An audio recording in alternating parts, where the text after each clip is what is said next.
Hello neighbor, this is Curt with etrailer, and today we're taking a look at the Kuat Piston SR for one bike, and we're going to see how it works with our 2024 Mazda CX-50. Now if you watch this video and you decide this is the bike rack for you and you go ahead and get it and use it a few times, go ahead and leave your story and a few photos of it in the comments below. We would love to share your experience with our other neighbors so they can make the best decision for themselves. Now if you've been looking for a nice premium carrier for your hitch for just a single bike, maybe you're the only one in the household that really rides it, this is an excellent choice. It has a 100-pound weight capacity, so it is going to be able to accommodate even those heavy e-bikes that are out there. It can fit a wide variety of sizes and wheelbases.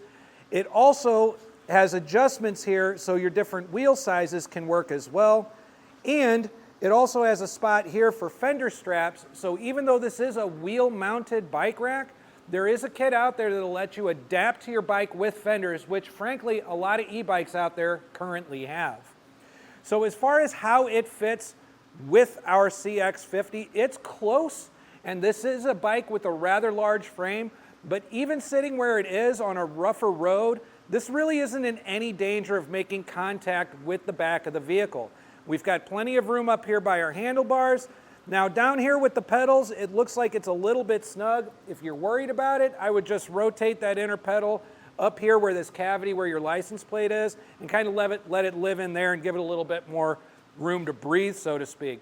But like with any platform hitch rack, there is going to be some obstruction to some of your visuals. For instance, this does sit rather low. However, on a bike like this, you are going to see it through your rear window. This, generally speaking, leaves the taillights fairly visible, especially if you end up with a bike with some smaller tires. However, it is going to be blocked partially. And we're also going to have blockage with our rear view camera and our license plate. So it is important to understand just what kind of footprint this is leaving behind your vehicle. So we're going to measure it from the bumper to this point, basically right here.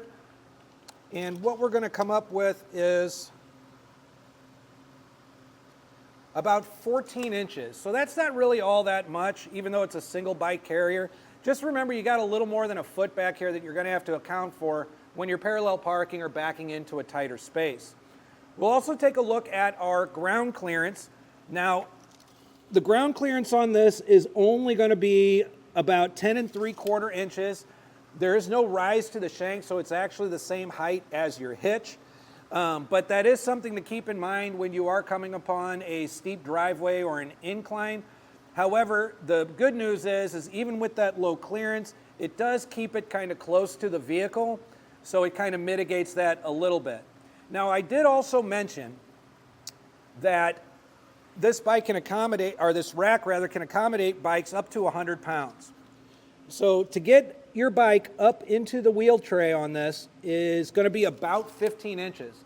So if that's not, all that comfortable for you, there is a ramp available that goes with the piston, and it is available right here at etrailer.com, and that is something I would recommend just to not strain yourself. It may be easy to take it off when you arrive at the trail, but when you have one of those heavy e-bikes after you've been riding all day, lifting it back up into place can be a bit of a burden. So I would recommend you take a look at that ramp. Now, the Piston SR gets its name from these pistons here that hold these wheel latches into place. So essentially what it's doing is sandwiching the bike together at the wheels and not allowing it to move anywhere. Getting it off the rack is really easy. In fact, you only need one hand to do it. You could use the other hand to kind of hold on to the bike if you like, but all I'm going to do is depress this, and it gets stuck. It might get stuck on the tread a little bit depending on how tight you got it on there. But by doing that, I get it out of the way completely. And if I have the ramp attachment, I'm going to simply lower it all the way down like this, attach the ramp, and roll it off. But now I can come around here to the front. I can do the same thing.